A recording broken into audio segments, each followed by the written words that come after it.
फातिमा की रानी माँ, प्रभु यीशु की माँ, आसरा तू ही है माँ।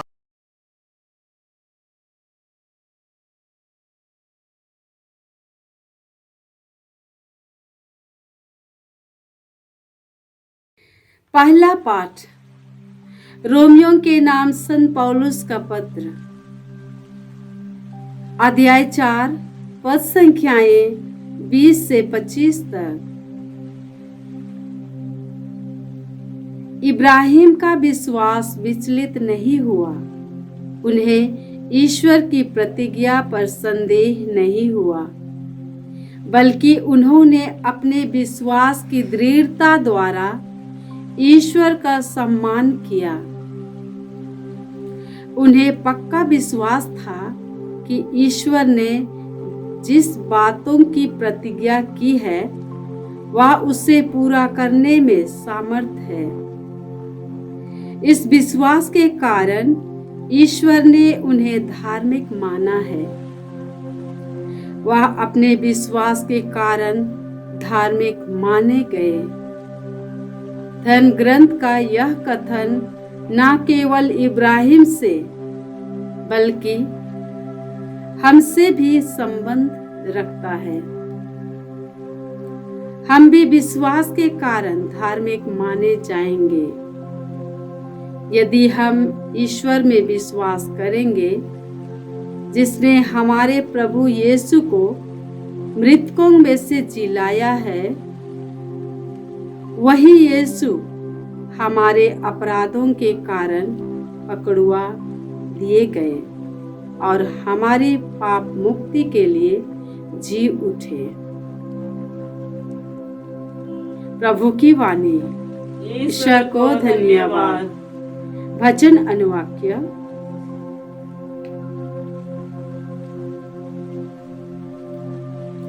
धन्य है प्रभु इस्राएल का ईश्वर, उसने अपनी प्रजा की सुधि ली है।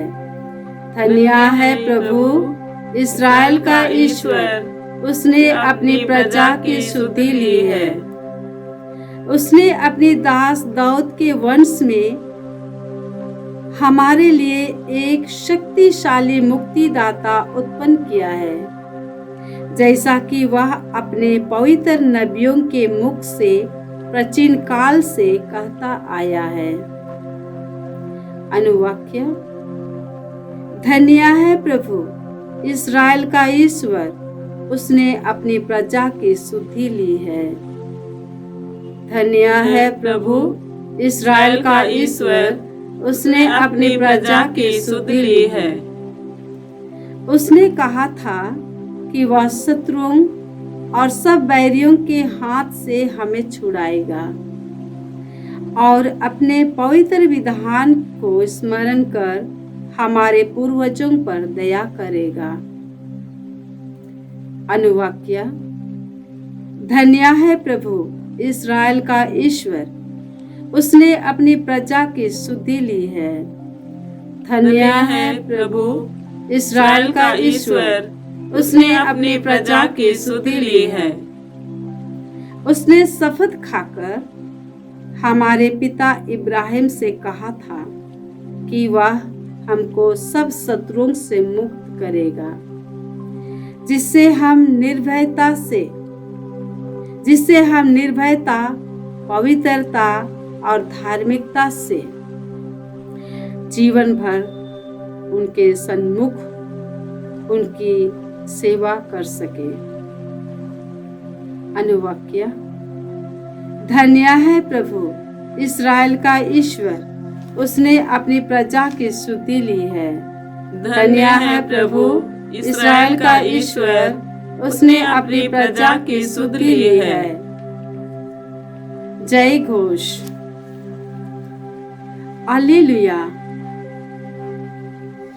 धन्य है वे जो अपने को दीनहीन समझते हैं, स्वर्ग राज्य उन्हीं का है। हालेलुया। प्रभु आप लोगों के साथ हो और आपकी आत्मा के साथ। संत लूकस के अनुसार प्रभु यीशु ख्रिस्त का पवित्र सुसमाचार। हे प्रभु तेरी महिमा हो। अध्याय 12 पद संख्याएं 13 से 21।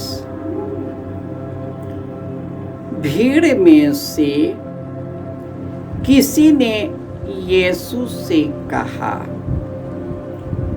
गुरुवर, मेरे भाई से कहिए कि वह मेरे लिए पैतृक संपत्ति का बंटवारा कर दे।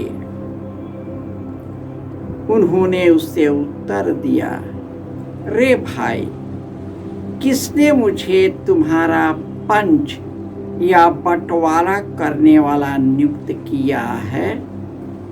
तब यीशु ने उनसे कहा, सावधान रहो और हर प्रकार के लोभ से बचते रहो, क्योंकि किसी के पास कितनी भी संपत्ति क्यों ना हो, उस संपत्ति से उसकी जीवन की रक्षा नहीं हो सकती।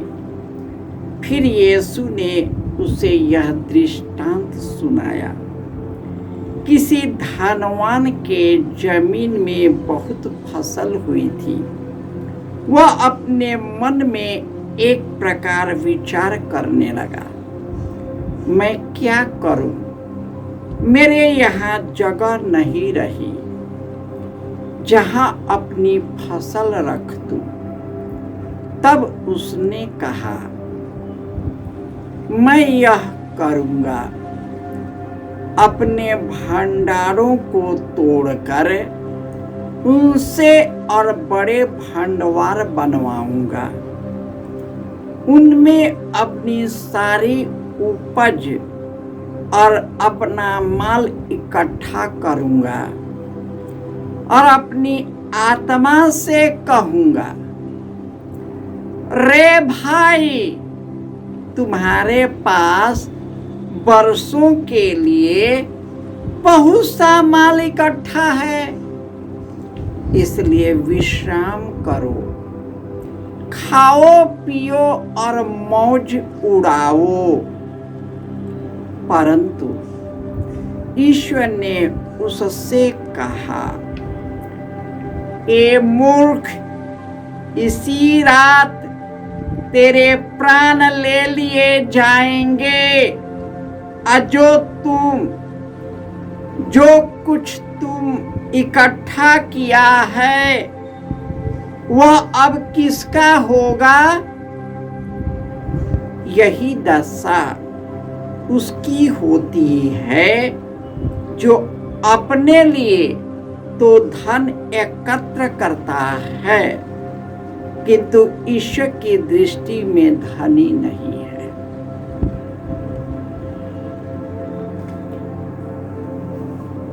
यह प्रभु का सुसमाचार है। हे क्रिस्त तेरी स्तुति हो। ख्रिस्त में प्यारे भाइयों और बहनों, प्रभु यीशु का वचन कहता है, मनुष्य को क्या लाभ यदि वह सारा संसार कमा ले, परंतु अपना आत्मा ही गवा दे। आज मनुष्य अपने जमीन जायदाद के बंटवारे को लेकर दुखी और चिंतित है। और एक व्यक्ति यीशु से यह निवेदन किया कि आप मेरे घर और जमीन का बंटवारा करें। और यीशु ने कहा, किसने मुझे पंचायत में मुखिया चुना? और किसने मुझे बंटवारे करने का अधिकार दिया?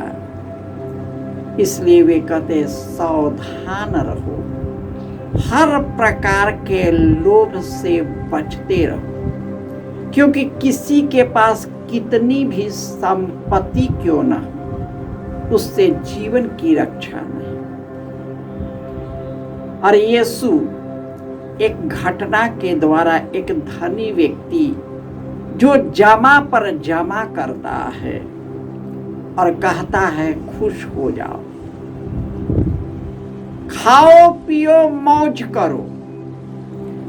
आज की दुनिया की यही दशा है। गरीब से लेकर के अमीर और शासकों तक यही है कि मैं खूब जमा करूं, इकट्ठा करो और आराम का जीवन जियो, मौज मस्ती का जीवन जियो, रंग रैलियों में जीऊं, 2-3 बार शादी करूं, कई प्रकार बहुत सारे प्रेमी आगे पीछे होते रहे, लोग मेरे तलवे चाटे, मैं लोगों पर हुकूमत जमाऊं। यही लोगों का बढ़ने का, विकास होने का एक अंतिम लक्ष्य है। लेकिन हम यह भी देखा है कि जो इनके चक्कर में धनी पर धनी होते गए, सब कुछ रहते हुए भी वे जीवन जीने में असमर्थ है, क्योंकि धन और दौलत हमें सब कुछ नहीं दे सकता। धन और दौलत हमारे अंदर के दुखित जीवन को नहीं दे सकता। प्रभु ही इसका निवारण है। आज के पहले पाठ में इब्राहिम ईश्वर में विश्वास किया। उसने विश्वास किया कि ईश्वर ने जो कह दिया सो कह दिया। आज नहीं, कल नहीं, लेकिन जो कह दिया वह होकर ही रहेगा। यही कारण है कि इब्राहिम ईश्वर की सभी आज्ञाओं का पालन किया।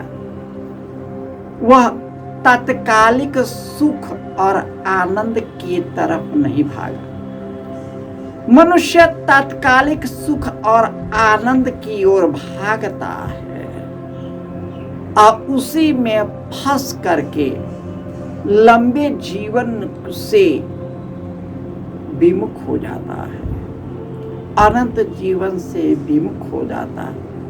उनका हृदय सूख जाता है, कई प्रकार के चिंताओं से ग्रस्त होता है और इस प्रकार कई बीमारियों का आमंत्रण करता है और समय से पहले ही वह बूढ़ा हो जाता है। ईश्वर अपने पुत्र को भेजा ताकि उनके द्वारा हम सभी अनंत जीवन के भागी बने और उनके मार्ग पर चलकर एक दूसरे की भलाई करते रहे और स्वर्ग राज्य के अधिकारी बन जाए। जय यीशु।